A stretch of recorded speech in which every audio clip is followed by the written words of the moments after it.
Hello दोस्तों, banking awareness का एक छोटा सा टॉपिक डिस्कस करेंगे।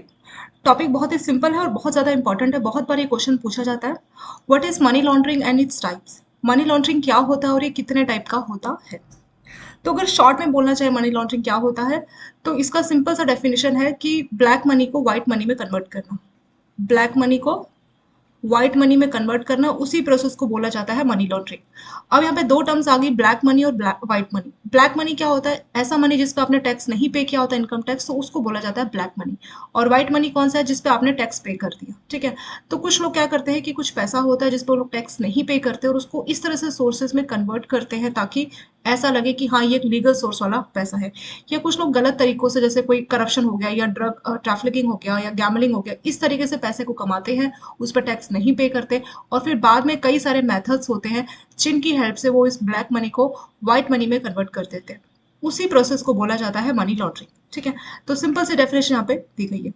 Money laundering is the process of making illegally gain process. तो वही बोला है, जो अपने गलत इलीगल तरीकों से जो आपने पैसा कमाया है, जिसको हम लोग डर्टी मनी बोलते हैं, अपीयर्स लीगल। तो उसको आप क्लीन, मतलब जो आपने गलत तरीके से पैसा कमाया जिसको आप डर्टी मनी बोल रहे हो, उसको ऐसा दिखा रहे कि ये लीगल तरीके से हमने कमाया।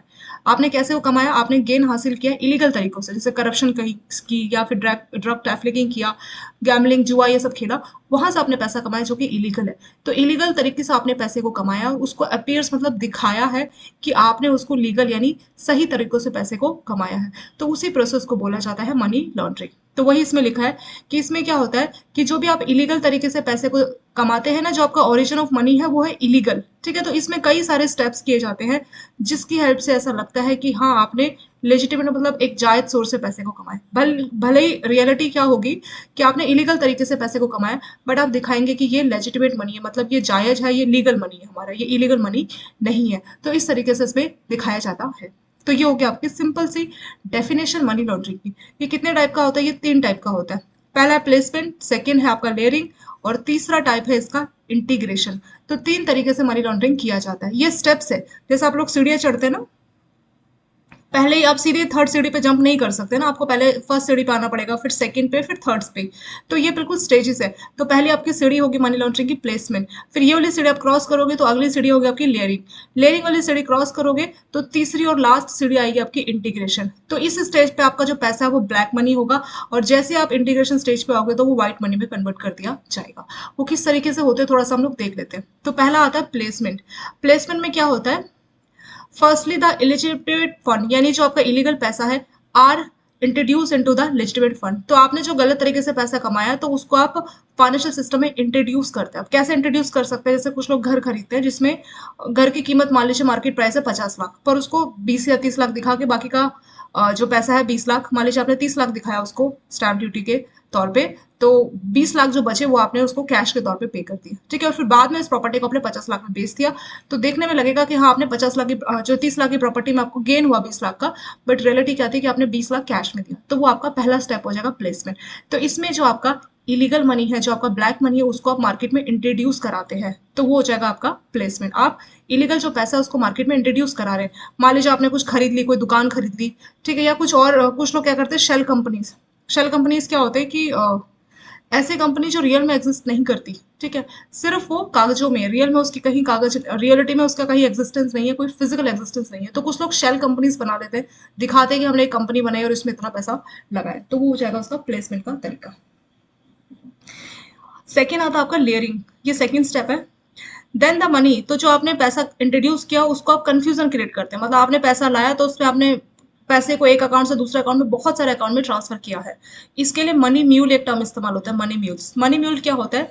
ये वो लोग होते हैं जो अपना खाता उधार के तौर पे देते हैं। जैसे आप लोग अपना घर देते हैं ना किराए पे, ऐसे मनी म्यूल्स के कौन से होते हैं कि आप इनको कमीशन दीजिए, 200 रुपये, 500 रुपये कुछ कमीशन होता है इनका, उसके बदले में आप इनके अकाउंट में ट्रांसफर कर सकते हैं। तो मनी म्यूल की हेल्प ली जाती है बहुत सारे ट्रांसफर को यहाँ से वहाँ करने के लिए। मान लीजिए 1000 या 2000 मनी म्यूल्स है, तो 1000 से 2000 लोगों के अकाउंट में, खाते में पैसा यहाँ से वहाँ जाएगा।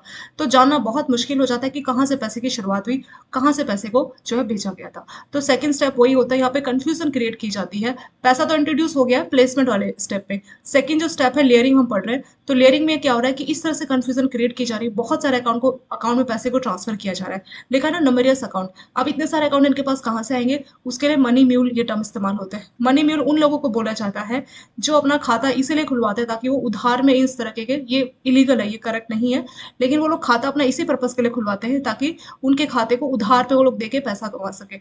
तो उनके खाते में कई सारी ब्लैक मनी की ट्रांजेक्शन होती है मनी म्यूल के अकाउंट में, और फिर बदले में उनको कमीशन 500 1000 इस तरह से उनका कमीशन होता है, तो उनको कमीशन दिया जाता है। तो मनी म्यूल के खाते का इसमें इस्तेमाल किया जाता है। तीसरा और लास्ट आपका इंटीग्रेशन, ये आपकी लास्ट सीढ़ी है। फिर वही बोले कि जो आपने पैसा अलग अलग सोर्स से कमाया, अब उसको आप फाइनेंशियल सिस्टम में इंट्रोड्यूस कर दोगे। जैसे मान लीजिए आपने कोई प्रॉपर्टी ले ली, कुछ लोग क्या करते हैं पेंटिंग खरीद लेते हैं, है ना, पेंटिंग ले ली, कुछ प्रॉपर्टी ले ली, या फिर कोई भी, बहुत से लोग मूवीज में भी पैसा इन्वेस्ट करते हैं, मतलब दिखाते हैं कि ये मूवी हमारी 500 करोड़ में बनी है, लेकिन रियलिटी में कितना खर्चा हुआ होता है वो एक्जैक्टली कैलकुलेट कर पाना बहुत मुश्किल हो जाता है। ठीक है, मूवीज हो गई, कोई पेंटिंग होगी, तो इस तरह से उस पैसे को वापस जो है लाया जाता है, इंट्रोड्यूस कराया जाता है। ठीक है, ताकि बाद में लगे कि ये जो डर्टी मनी है ये क्लीन हो चुका है। तो लास्ट में आपका जो इंटीग्रेशन है, अलग अलग सोर्स से जो पैसा है उसको एक पर्सन के अकाउंट में ट्रांसफर किया जाता है, और देखने में लगता है कि हाँ ये जो पैसा है ये लीगल सोर्स का पैसा है। तो ये तीसरा और आपका लास्ट स्टेप होता है मनी लॉन्ड्रिंग का। इसके बाद आपका पैसा जो ब्लैक मनी है वो व्हाइट मनी में कन्वर्ट हो जाता है। तो क्वेश्चन जनरली आपका कैसे इसके स्टेजेस में पूछते हैं, इसके स्टेप्स क्या क्या है उसके नाम के ऊपर क्वेश्चन आ जाता है, और मनी लॉन्ड्रिंग की डेफिनेशन भी आ जाती है। तो ये जो तीन है, प्लेसमेंट, लेयरिंग, इंटीग्रेशन। प्लेसमेंट में पैसे को इंट्रोड्यूस किया जाता है, लेयरिंग में कई सारी ट्रांजेक्शन की जाती है ताकि कंफ्यूजन क्रिएट हो, जानना बहुत मुश्किल हो जाए कि कहाँ से पैसे की शुरुआत हुई, कहाँ से पैसे का ओरिजिन था। अब हजारों खातों में यहाँ से वहाँ पैसा ट्रांसफर हो तो कैसे पता करोगे कि ये पैसा शुरुआत कहाँ से हुआ। इंटीग्रेशन में जो पैसा है उसको वापस जो है it is integrated into the financial system through additional transaction. अब उसमें जितने भी, मान लीजिए आपने 1000 मनी में उसके खाते इकट्ठे किए, तो उनका पैसा जहां पे पैसा भेजना है उसके अकाउंट में ट्रांसफर कर दीजिएगा। अब आपके अकाउंट में 500 500 या 1000 1000 करके बहुत सारे ट्रांजेक्शन होगी, तो उसमें पकड़ पाना बहुत मुश्किल हो जाता है क्योंकि बहुत सारे लोग इसमें इन्वॉल्व होते हैं, जिसको हम लोग मनी म्यूल बोलते हैं। तो फाइनली जो पैसा आपके अकाउंट में आ जाता है और देखने में लगता है कि ये पैसा क्लीन है, यानी ये आपका व्हाइट मनी है, इस तरह से इसमें लगता है। तो ये तीसरा और लास्ट स्टेप हो जाएगा इंटीग्रेशन का। प्लेसमेंट का एक और तरीका होता है, प्लेसमेंट का ही एक टाइप बोल सकते हैं जिसको हम लोग स्ट्रक्चरिंग बोलते हैं, या इसको आप लोग स्मर्फिंग भी बोल सकते हैं। ठीक है, तो ये क्वेश्चन भी कई बार पूछ लेते हैं।